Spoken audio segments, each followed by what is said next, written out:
түп-түз тротуар менен келесиз. Келип туруп эле мындай чоң даракка келип такаласыз. Биздин келин кыздар балдарын кантип коляска менен ушул жерден балдарын сүйрөп өтөт. Быйыл кышында Лев Толстой ачык айтканда кирбейт. Эми жүрүңүздөр, кирбесе акыбалды көрсөтөлү. Эмне неужели ушу бизде чоңдордун көзү жокпу депти. Мынакта бир текшерген киши барбы? Кимиси бар? Анда эмнеге могу жерге тротуарга асфальт төшөдү да? Бизде дагы Кантип жашайт? Кантип бул көрктөнөт, жашылданат. Эгер үстүн тегиз ушул жергече мону такап айланасынан эме кылыптыр да? Асфальт төшөптүр да?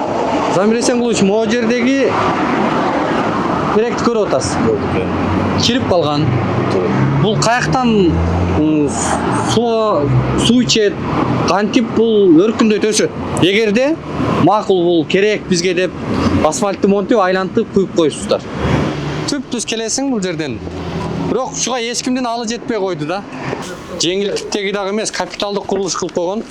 Анан келип бул жерге парковка кылып койгон. Кандай кылабыз? Эми муну Бишкек шаарынын мэри көрсө, быйыл жасайбыз дейт болуш керек. Эми мында уяты деле чыдабайт болуш керек бугачы. Эми администрация башчысы катары Ленин район акимияты качан титулга киргизе алабызбы ушуну? Быйыл. Кошумча акча каражат карайлы, ошо менен жасайлам да.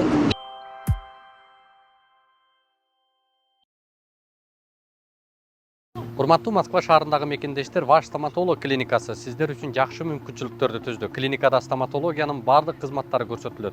Терапия, гинекология, урология бөлүмдөрү, анализ тапшыруу, УЗИ жума бою дем алышсыз саат 9-дан 21:00-га чейин иштейт.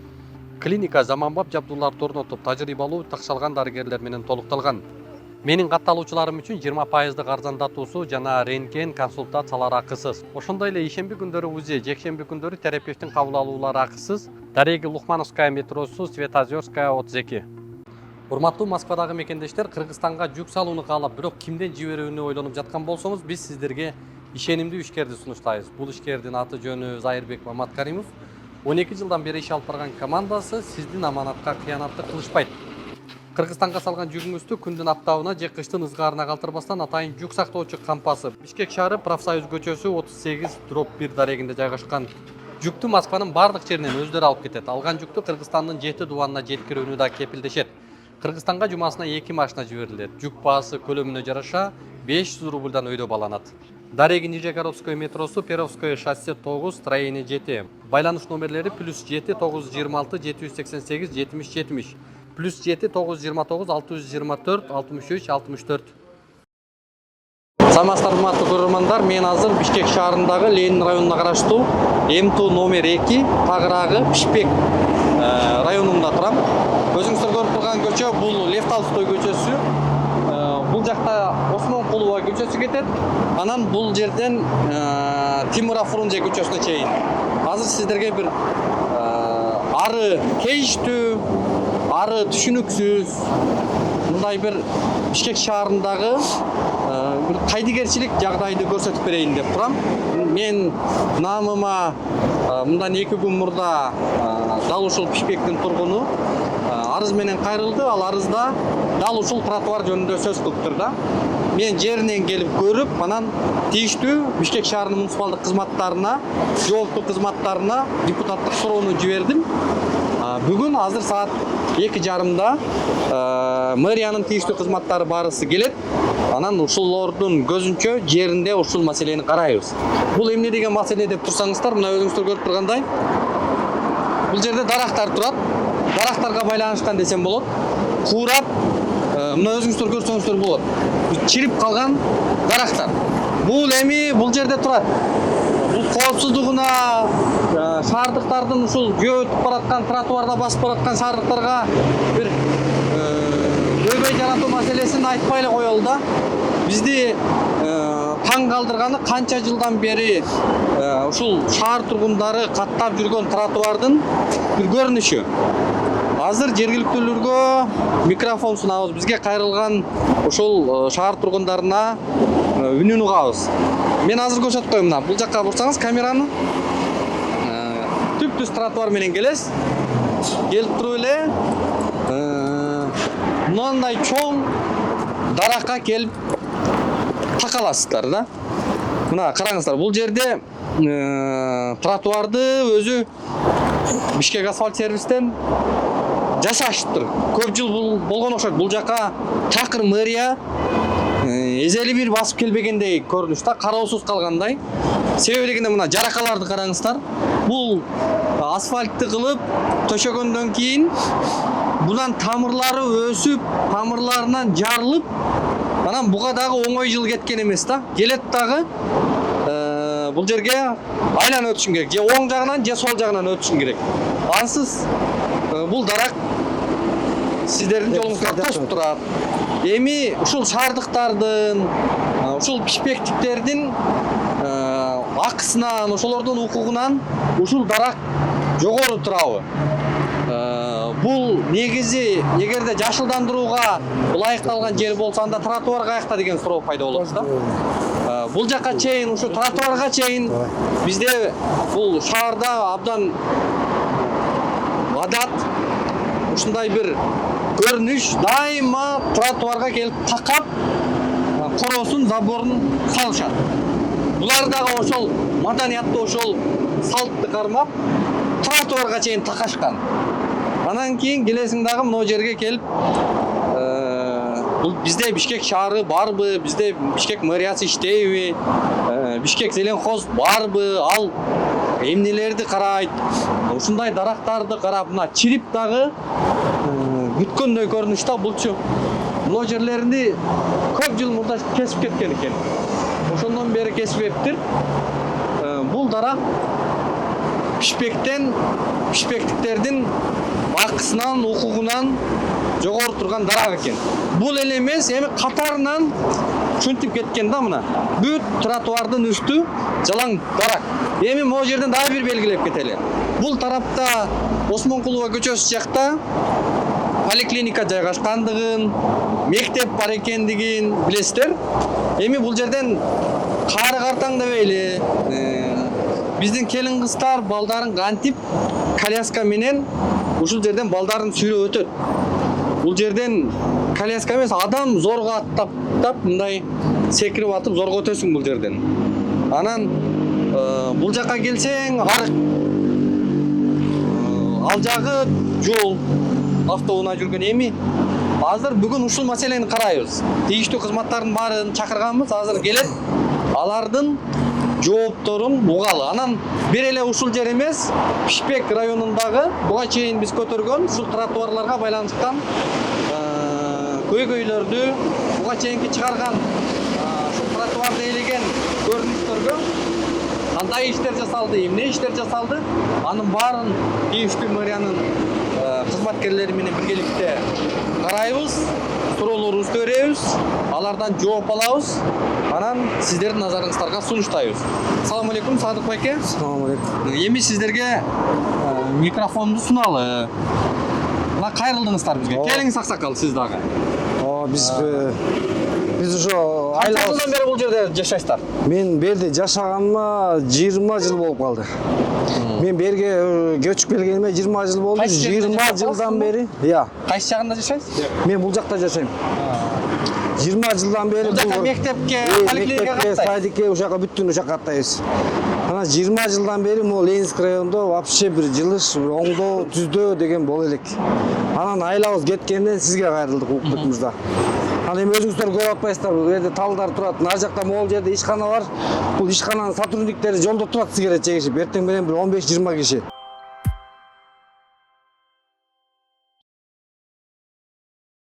Урматтуу Москва шаарындагы мекендештер, эгерде каттооңузду жаңылоо маселеси жаралып жаткан болсо, биз сиздерге Ахмат аттуу ишкерди сунуштайбыз. Төмөндөгүдөй ыңгайлуу автоунаалар, тажрыйбалуу айдоочулар сиздердин кызматта. Ар күнү Москва шаарынан Казакстан чек ара өткөрмөгүнө кирди-чыкты кызматтарын көрсөтүп келишет. Ошондой эле коопсуздук талаптарына. Урматтуу туугандар, мен азыр Техноплаза дүкөнүндө турам. Эгерде сиздерге тиричилик техникалары кызык болуп аткан болсо, анда мага көңүл буруп турсаңыздар, баарын сиздерге деталдуу көрсөтүп берем. Мына өзүңүздөр көрүп тургандай, бул жакта кир жуучу машиналардын түрлөрү, дүйнөлүк бардык брендтин формаларын, көлөмдөрүн жана сапаттарын тапсаңыздар болот. Сиздин ашкананын көркүнө көрк кошо турган, сиз каалаган дизайндагы муздаткычтардын сапаттууларын жөндүү баада дал ушул дүкөндөн тапсаңыздар болот. Ошондой эле үйүңүздү жаңы бүтүп, заманбап духовкалардын түрлөрүн издеп аткан болсоңуз, дал ушул Техноплаза дүкөнүнө келүүнү сунуштайбыз. Жалпы эле тиричилик техникалары дал ушул дүкөндө сатылууда. Дареги Чүй 279, телефондору 0774 024 777 номерлеринде.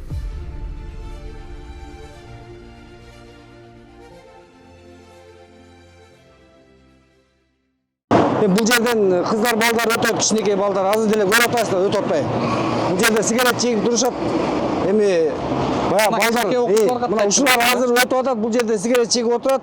Эми кыз кишилер, эркектер сигарет чегет. Эми булар эмне тарбия алат аны көргөндөчү. Биз бул жака да кайрылдык, 2-3 жолу айтсак, уже бизди Азыр тамекини коюп туралы. Азыр муну жөнүндө сүйлөп бериңизчи. Муну жөнүндө болгондо муну көрүп турбайсыздар. Бул жерден адам базы өтө албайт.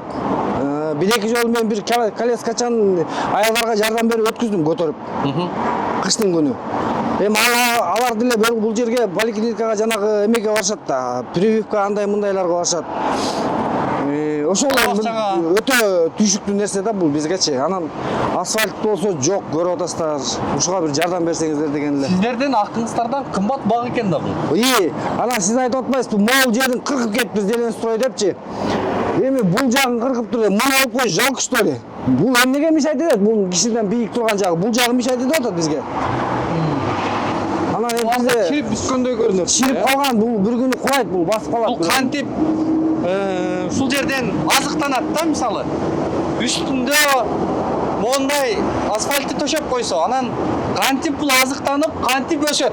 Логикасы эмнеде анда эгерде макул дейли. Бул өсөт экен, бул шаарга аябай абаны тазалап берип атса, анда эмнеге могу жерге тротуарга асфальт төшөдү да? Бизде дагы Кантип жашайт? Кантип бул көрктөнөт, жашылданат. Эгер үстүн тегиз сул жергече мону такап айланасынан эме кылыптыр да, асфальт төшөптүр да. Бул не деген акыл да буга? Сиздин атыңыз ким, аксакал? Менин атым Шарабиев. Бул жакта жашайсыз дагы? Мен дагы ушул жакта турам. 25 жыл. Жүрүңүз, басканча айтып бериңиз. Ушул маселе бизде эң эле көйгөйлүү маселелердин бири болуп атат да.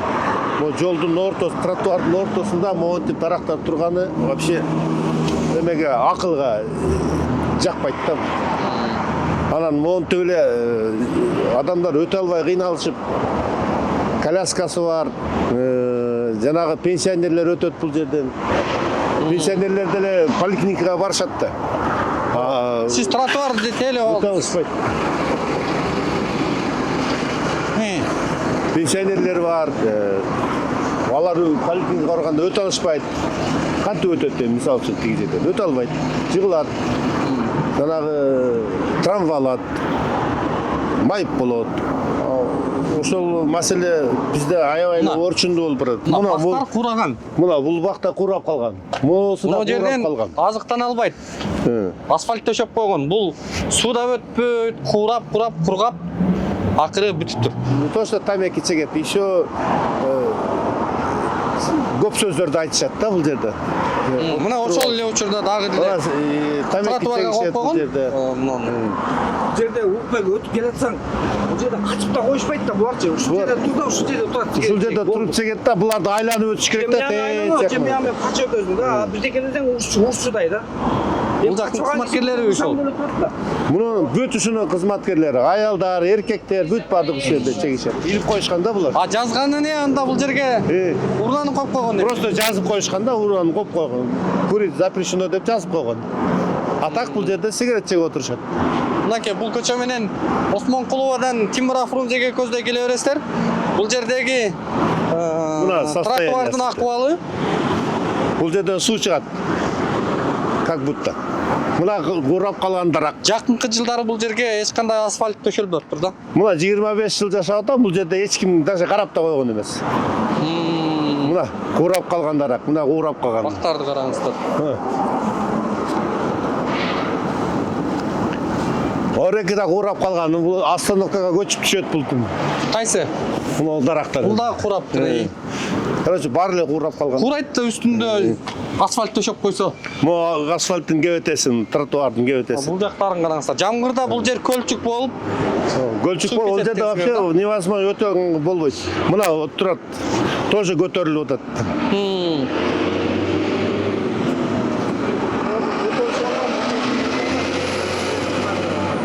Малеска дегендерчи.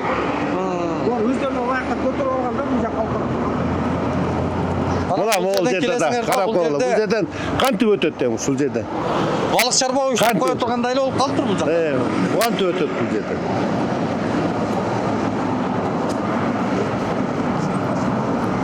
Мына ушул жерге чейин бардыгы. Могул жерге чейин, мындан ары уже эме. Бул жактан келип, Болду суу токтойт. арыкта токтоп калат. Токтойт. Суу каяка кетет анан? Эч жака кетпейт. Тез жака кетпейт. Ушул жерде токтойт. Арык келеткен дагы. Бул жака ашат. Анан тез жакта көл буяка болуп ашат. экен да. Тротуарга ашат да суу. Болду ошол бойдон суу калып калат. Гүл эме көлчөк болуп калып коет. Бул жер тосулуп турда. Бул жерде өзү негизи эме болуш керек да. Бул жерде арык болуш керек экен эле. Бар арык болчу илгери. Анан не болду? Жаап коюшту. Мына могу дале жерди көтөрүп атат. Могу турган. Бул жерде арык мындан барып туруп, течерге барып, эмеге кошулат эле да, тете арыкка кошулат эле. Мына көтөрүп атат. Жолду көтөрүп атат мына тамырлары. Уже эмдиги жылы уже бул жер уже невозможно болот өткөнгө. Курсаткалар көтөрүлүп калды.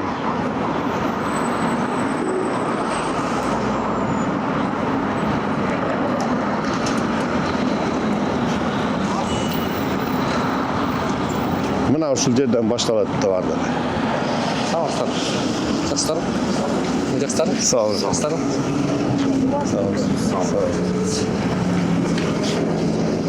Менимче барыңыздар эле келипсиздер. Бүгүн мына Бишкектин жашоочулары бизге кат менен кайрылды. Анан телефонограмма жибердик сиздерге депутаттык суроо мененчи. Азыр мынау жерге жакынкы жылдары, жакынкы 20 жылдан бери ушул Осмонкулова жалпы эле ушул Лев Толстойдун тротуарына көңүл бурулуп атыптыр да. Анан сиздер менен чогуу чаран көрөлү. Тийиштүү өзүңүздөрдүн ыйгарым укугуңуздарга жараша ушул жерге бир мэрия көңүл бура турган жагдай жаралыптыр да. Анда жүрүңүздөр ошол жеринен эле айтып берели. Мына чү дегенде бул жерде арык жок. Аны ким караш керек?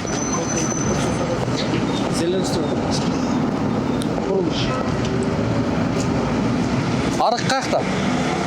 Арык эски существующий бар ошол.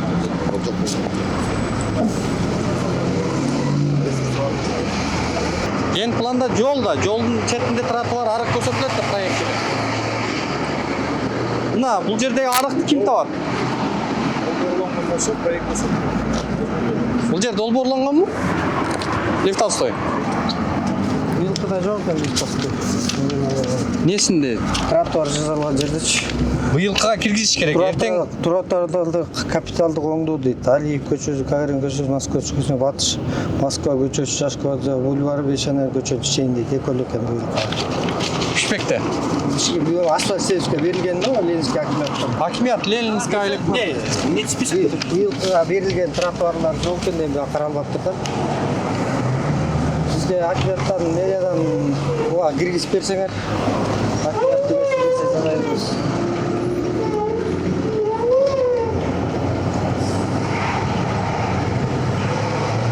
Приблизительно другое, 25 жылкы долбоор бул. Долбоор. Бекителе киши. Эртең биз бюджет бекитебиз. Бүгүн бекитилди деп айтышкан да. Анда кандай кылабыз? Быйылкы жылга Лев Толстой ачык айтканда кирбейт. Эми жүрүңүздөр, кирбесе акыбалды көрсөтөлү. Ушул акыбал кирбесе анда биз не деп айтабыз билбейм аны. Мына келатат. Биз арыкты, урматтуу аким орун басар мына. Биз арыкты айтпай эле коелу азыр. Арык келип бул жерден токтойт экен. Бул жерде коляскачан бирөө келатат. Кантип өтөт бу жерден? Ушул жер жасалбасанда каяк жасалат анда? ар бир тротуарды, ар бир жолду жасоодо бир анализ менен, анан бир аналитика менен изилдеп чыгып анан жасалабы? Я.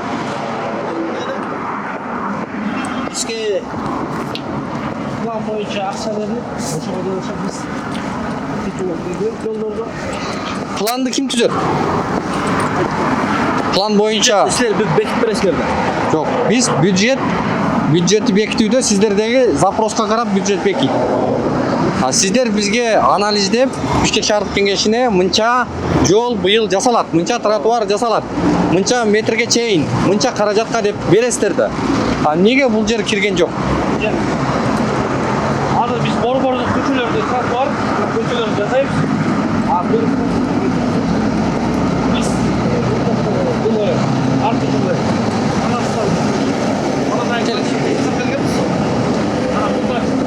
бирок быйылга кирбейт. Эми Перспективада бар да. Зеленхоздон Замир Эсенгулович могу жердеги теректи көрүп атасыз. Кирип калган. Бул каяктан суу ичет, кантип бул өркүндөйт өсөт. Эгерде макул бул керек бизге деп асфальтты монтип айлантып куюп коюпсуздар. Не болот? Жок, мурунку эме го бул. И жакын карада жасалган асфальт эмеде тротуар эмес да бул уже. Сиздердин инструкцияда көрсөтүлсө, кандай шарттардагы дарактарды алышыңыздар керек? Кандай талаптар болуш керек? Ошо авариялык абалда бактарды алышыбыз керек. Бул авариялыкка жатабы? Ооба. Алабыз. Качан аласыздар? Эртең жөнөтөм уже кызматкерлерди көчөнү. Азыр чакырбайсызбы, может? Өзүм азыр тартип карап коем. Эртең уже документин жасап алабыз. Жакын карада.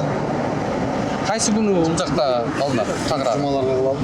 Быйыл могу жума документтерин дайындайм. 2 жума уже алабыз. Биз да баягы Айлана чөйрөнү коргоодон ким келди?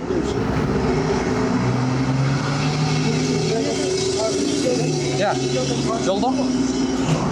Жүрүңүздөр, эми мунан дагы коркунучтуу жерлерди көрсөтөлү. Алло. Мынакей, моуну караңыз. Тиги дарак остановкада адамдарга түшүп кетсе эмне болот? Шамалда. Мунуларды караңыздар. Мына бул жерден эми өзүбүз жашайбыз деп эле ушундай элестетип көрсөңүздөр. Мына мунуну караңыздар. Урматтуу аким орун басары. Мунуга бир көңүл буруп коелу. Бул жерде жергиликтүүлөр айтып атат. Келип алып ушул жерде жанагындай бакандай болгон жигиттер туруп алып тамеки чегишет дейт. Анан жолдон өтүп келип бала чакаң менен келатсаң сага жылып койбойт. Могу жерде биз айланып өтөбүз ушуларды дейт. Ушуларды ыңгайлуу болот. Келинчегиңиз бала чакасын өтүп атса, могу жерде топ туруп 20 чакты кишиси келечек. Качып да коюшпайт алар. ушинтип атышат да. Не кылайын, мен келип туруп турайын. Ушуга Бишкек өзү ишкана экен. Ичине жазалып коюлган. Сыртка чекпегенде Ушулар чыгып алып атам. Бул жерде турат. Макул айтып Чеккенге коем. болбойт депчи. Айтып коем. Депчи, буларга ыңгайлуу эмес. Бул элдики тротуар. Общественный деп коет бул жер, билесиз да? Бул жерге болбойт курилка койгонго. Бул курилка эмес, бул мусорный болот. Өткөзбөй жатыр деген жок. Курилка Өткөзбөй, өткөзбөй. Кантип мына мусорга келсеңиз, кантип мына мусор. Саңыздар. Мусорго. Бир мусор жок безе. Жалаң сигарет. Турбой мына, бачок турбой. Атыңыз ким? Көрүп атам мен. Болбойт да берге чеккенге. Ичине курилка жасап койсо болот да. Сиз кана булардын талабын талашып атасыз. Жок, булар о жерге мусорну бачок коюп тазалыгын карап атат да. Туруп? Өткөн тазалыктан келишкен анан мусор бачок койдуруп кеттиңер туурабы ошол жерге? Азыр мындай кылалычы. Бул жерде Бишкекте сиздерден башка да киши бар. Адамдар жашайт. Бул жакта адамдардын жолу, жалпылыкка тийиштүү тротуар бул жер. Эми мындай сиздерге айтып коелу. Могу жерге тамеки чеккенini караңыздар. Тамекиге тыюу салуу деп белги кылып коюпсуздар. А бирок могу жерге чыгып алып тамеки чегип өткөн адамдарга тоскоолдук жаратат экен. Ушуну коопсуздук кызматы катары караңыздар. Мындан кийин бул жерге такыр кызматкерлериңер чыгып алып тамекини түтөтүп отурбасын. Чекпесин, э? Чекпесин бул жерге тротуарга. Өкмөттүн немеси бар экен го, постановлениясы бар. Азыр унутуп атам, остановкада тамеки чеккен болбойт деп турат. Азыр тамеки чекпей калыштыбыз. Анткени 30 000 сом, по-моему, штраф салынат. общественный местода эч ким тамеки чеккенге Бул болбойт. жер общественный место эмес да. Общественный место бул жер тротуар. Тротуар, общественный место. Бuyokta бирок жилой дом жок, эч ким жашаган жок бул жерде. Адамдар өтүп атат, мектеп окуучулары Адамдар жашайт өтүп экен атат. буякта, өтөт экен. Мектеп бар экен, больница бар экен. Жакын жерде мектеп да жок. Осмонун ар жакта мектеп, ар жакта. Адамдар шунан каттайт. Жок, кандай деп айтсаңар, биз эми талаптарын аткарганга аракет кылабыз. Талаптар ошол, ичине тамеки жасайт, чеге турган кылып жасагыла. Тиле тазалыктан болот. Архитектурадан эмнеге чакырдык биз? Мынау здание мыйзамдуу турабы? Эмне үчүн тротуарга чейин келип заборун такайт? Булардын чек арасы кайерге чейин? Эмнеге тротуарды кысып, мына жерден забор кылды? Ошону да караш керек болуп атат да. Кандай кылсак болот? Такташ үчүн госрегистрге алыш керек. Жок. Бул сиз забор жөнүндө болот да, зданиябыз. Ооба. Негизи архитектуралык талаптарга ылайык тротуарга мингизип туруп заборун курсалуу? Заборун жок, тротуарга болбойт. Тротуарга такап туруп койгондугу. Балким бул тротуардын үстүнө куруп койду. Балким муниципалдык жерде элеп турат. Ушундай суроолор жаралып атат да биздечи. Кандай кылып айтасыздар архитектурадан? Азыр байке. Бул жердин тиешелүү документтерин көрүш керек, кызыл кетип. Ошонун чек арасын аныкташ керек. Каяктан бүтөт, кызыл кетип тышкары чыгып кеткен болсо, анда бузула турат. Урматтуу аким орунбасар кандай кылалы? Биз деле бере алабыз. Биз азыр эми администрация башчы Ленин районунун жетекчиси катары сиздерге эме кылалы, сиздер тийиштүү запросторду Кызга кылыңыздар. берели, хорошо, запрос берсин андай. Чын эле тротуарда турабы, турбайбы?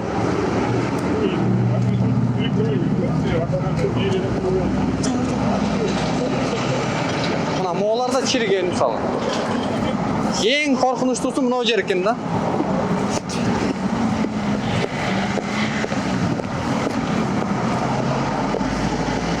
Мына Бишкек асфальт сервистен келиңизчи беки. Качан бул жерди бир аз асфальттадыңыздар эле. Могу жерге асфальт төшөпсүздөр. Ушуга чейин айлантып, мунунтип эле курчапсыздар. Я. Тамырлар көтөрүп кетиптир, муну кылына элек да азыр. Жакын карада. Ушуну тротуар куруш үчүн эми кандай сиздерге Бизге титулга киргиш керек болот. ушул жагдай, мына ушул тротуар шуну жасаганга кандай критерий керек эми? Бул жердин хозяины акимият, Ленинский акимият. Ушулар титулга киргизип берсе, бизге биз аткаруучу органбыз. Жаза беребиз. Быйылкыга кирген жокпу? Быйылкыга Кандай кылабыз? Эми муну Бишкек шаарынын мэри көрсө, быйыл жасайбыз дейт болуш керек. Эми мында уяты деле чыдабайт болуш керек бугачы.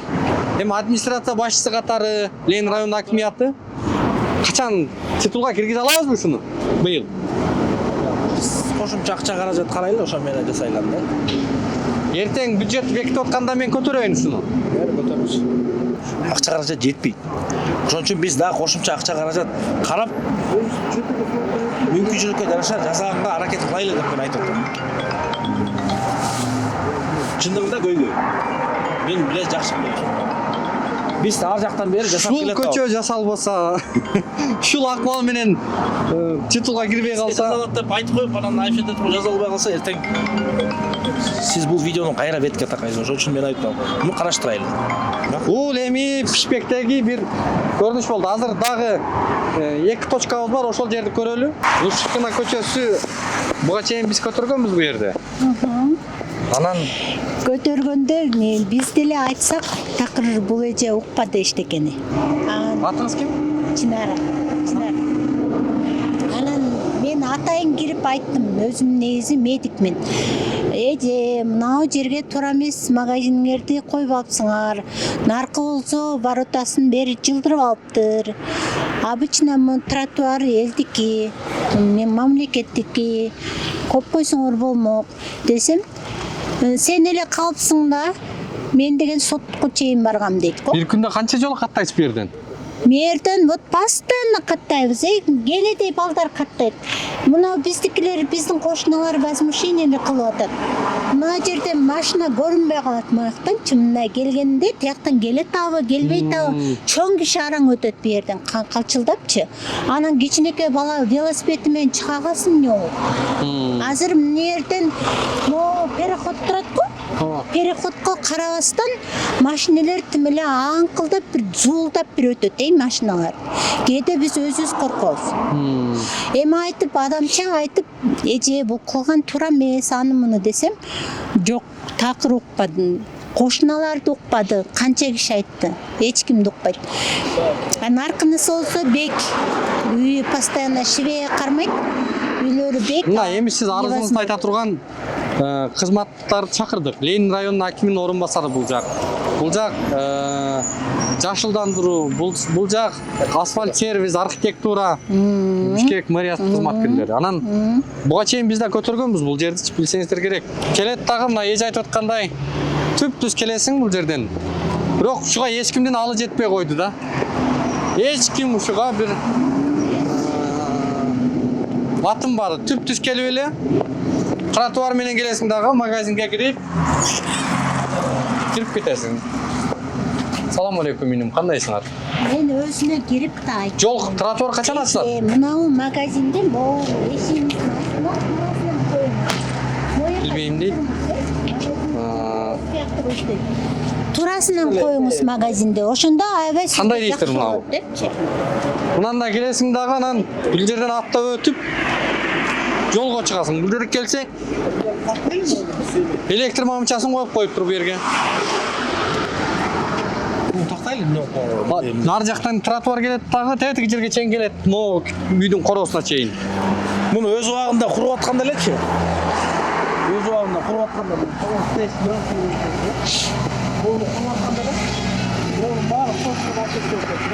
Ошо жана суностор шаардагы үйлөрдү бузуп атпайбы? Ошол сунос ушул жерге жетпей койду. Муну биз тактап берели. Мен Тактаган менен жок, мен эч ким эрки жетпей атат да. жок, мен мындай. Мен мынча бир жол көрдүм, чын айтайын. Көрдүңүзбү мага? Такыр. Мен мурун эме ЖК курьерчимин да. Первый зам экономика финансы. ЖК курьерчим, жол салчыбыз китайский грант. Анан биз могуну келип баратканда, мисалы билбейм могу кандай. Сиз үчүн кандай бир ары кызыктуу, ары түшүнүксүз болот абы? Бул жердегилерге Өз убагында куруп атканда эле могунун баарын тең бусуп момуну алып кетиш керек болчу да. Эталонун айтып атасыз да сиз. Долбоор ишке ашып атканда тактайлы эме эмнеге жолду курардан алдын болгон. аныктап алыш керек. Бошотчу жерлерди бошотуп, тазалачу жерлерди тазалап, сатчу жерлерди сатып, бузчу жерлерди бузуп, анан кийин асфальт төшөлөт да, жол курулат. туура. Жолду куруп коюп анан кийин асфальт төшөгөндү айтып атпаңыздар. Анан могу арык келет экен дагы. Ошол көрүп Ушул жерден башталат экен да. ошол да бул деген момнайдан кийин барып тиякка барыш керек. Арык ушул жерден башталат экен. Бул жактан Муну тактайлы. келген суу бул жерден өтөт экен дагы. Эмне? Да? Бул арыкка кошулат экен. Архитектура кандай дейсиздер? Поднимем вопрос. Мен кээде ойлоном балдар. Эмне неужели ушу бизде чоңдордун көзү жокпу деп дейт. Мынакта бир текшерген киши барбы? Кимиси бар? Мына келгенде Мына текшере турган киши эң күчтүү киши шу киши. Ничин машина менен кетип баратып мунан көрбөйт депчи? Ничин эл кыйкырыш керек? Бул жол дагы ушундай эже айтып аткандай, бул жактан келип дөң болуп, бул жактан көрүнбөйт экен аркы жактан адамдар. Ошо да. Ана любой киши өзүнүн Кыргызстан деген мына эки тамда жашайт бирөөсүндө. Могу жерде менин немелерим айтып эле атат, эже невозможно өткөнгө, эже тиги балдарыбыз түсүп кетсе эмне болот? Аны муну деп мен айттым, эже магазинди туурасынан коюңуз, раз сиз кызыл книгаңыз бар экен. Туурасынан коюңуз да, мына тротуарды бошотуп коюңуз элге. Биз эжеге бул магазинчи эжеге да айтканбыз. Магазиндин бер жагынан эшик ачып койсоңуз, сөзүч. кардарларыңыз келип магазиниңизди аралап өтүп кете берет деп айттык эле. Ага да болбоду да. Могу короо келет. Бул да кыйшайып буяка кеткен. Электр мамчасын коюп койгон жака. Мисалы биз проектти болот, проектисин боюнча. Анан онда кеч керек болсо биз мисалы алдырыш дейт да. Эмне койгон. Мына. Муну караңыз, газ өткөн бул жерден. Бетон коюп коюптур бул жерге.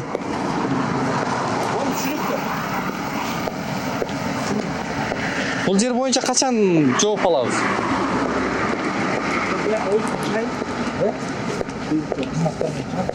Мен өзүм жетекчилик алдында службаларды, тиешелүү кызматтарды эшитип алып, буяка келип, баардыгын текшерип, Жана снос болуп аткан, бузулуп аткан шаардагы башка жерлердегидей алы жетеби мэриянын ушуга?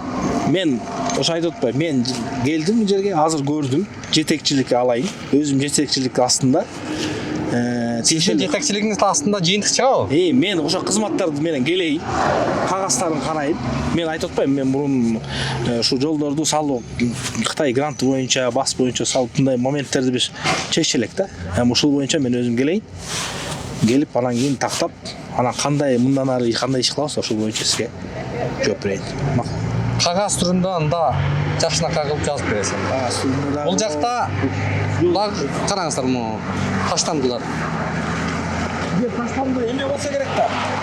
Жашылдандыруу жерди таштанды кылып койсо болобу, кана зеленхоз? Болбойт. Болбойт. Эмне кылабыз буга? Ким чара көрөт? Буга муниципаль инспекция чара көрүш керек. Болбойт бу жер. Урна жоктуктан балким ушундай болуп атат. Жо баягы эме да, бизде тазалыктан эме каралат, баягы подворовой дегенчи. Мисалы, жумасына мындай понедельникке же четвергке ушундай коюп берет. Анан ар бирөө чыгып, эшин алдына чарып коет да. Бирок положениеде андай жок. Жок, чарып коет. Ошондо эшин алдына чарып коет, биздин машиналар келип чарып кетет да. А мында көрдүк, бул туура эмес. Бул стихийный свалка болуп кетти. Бишкек шаардык кеңеш бекитип берген тазалыктын инструкциясында мондай бул инспекция караш керек. Мисалы бирөө келип бул жерге тыштаса, аны тартып штраф салыш керек да. Чара колдонуш керек да. Мына көрдүңүз, инспекцияга кабарлаңыз анда. Муну биз алып беребиз, обязательно мына видео тартып алып жөнөтөбүз. Тазалыкка да беребиз, чарсын деп. Эми кийинки жерде дагы бир точка бар, ошо менен сиздердин колуңуздарды бошотобуз. Ал жерде эмне дагы? Ал жерде тротуар да. Бул жака оң жака бурулсаң, тигинин үйүнө кирип кетесиң, сол жака жолго чыгыш керек. Могу жерде капиталдык курулуш менен жеңилдиктеги дагы эмес, капиталдык курулуш кылып койгон. Анан келип бул жерге парковка кылып койгон. Жолду. Биринчи линияда парковка. Парковкадан кийин могу жолго чыгып алып, машиналарды аралап келесиң.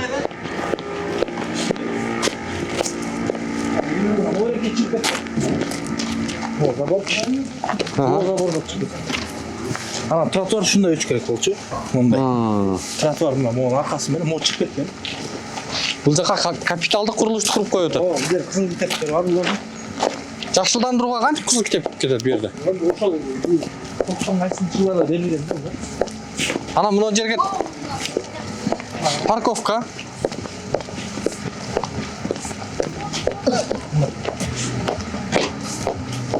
Анан келет дагы биздин Могу жерге кел, могу деген, могу да чыгып кеткен, мына көрүнүштү. Ол тротуар келип, мондайдан барып, тетиги менен кирип, тетекке кошулуш керек да. Мына мэр буза турган, баягы мэрия буза турган жерлер мына ушул жерлер да. Эң жанагы кызыл китепте китеби бар үйлөрдү бузгандан да биринчи ушуларды бузуш керек го дейм. Кандай дейсиздер буга? Архитектура эмне дейсиз? Боюнча комиссия чыкканбыз. Не болуп бүткөн? Бул турган имараттын ордунда илгерки союздан калган бир кичинекей магазин бар болчу экен. Ошол негизинде кызыл китеп кылып жазып алган. Мамлекеттик укук катталгандан кийин муну эч ким буза алган эмес да. Андан кийин уже тротуарга по факту жазалып келип, анан ошого такалып калган. Муну сот аркылуу изятия кылып, жер кодексинде көрсөтүлгөн баягы базар наркы менен жолду салып атканда мэрия сатып алып туруп салса болбойбу беле? Же мэрияда акча жокпу? Сүйлөшүүлөр болгон саткан эмес да ошондо. Сатпаса сот аркылуу изятия кылыш керек. Мен ошого анда Муну тактап берели анда. Бул боюнча качан жооп алабыз? Бул боюнча да беребиз жоопто. Нар жактан тротуар келет. Могу жерден бурулуп кетип атат кайра. Буяка чыгып, анан кайра буяка киреби кандай? Же балким тротуар түп-түз ошо менен келип, нар жакка түз өтүп кетеби? О, мына муну менен кетти. Муну ажак косулат да. Арык каяктан өтүп атат сонда?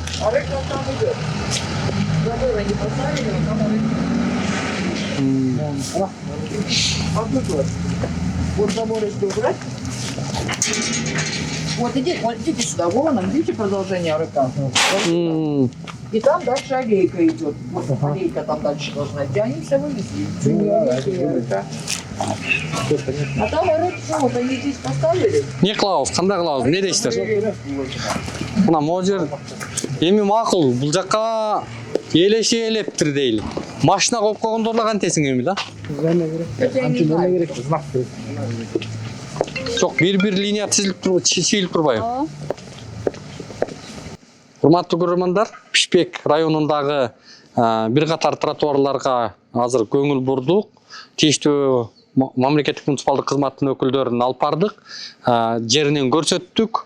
Бул жагдай боюнча негизи көйгөйлөрдү чечиш дал ушул мэриянын кызматынын түздөн түз милдети десек болот. Биз азыр бул иш боюнча кандай жыйынтыктарды чыгарышат, бул боюнча кандай иш аракеттер жүрөт, анын баарын алдыда дагы мындай бир тыкыр көзөмөлүбүзгө алабыз десек жаңылышпайбыз.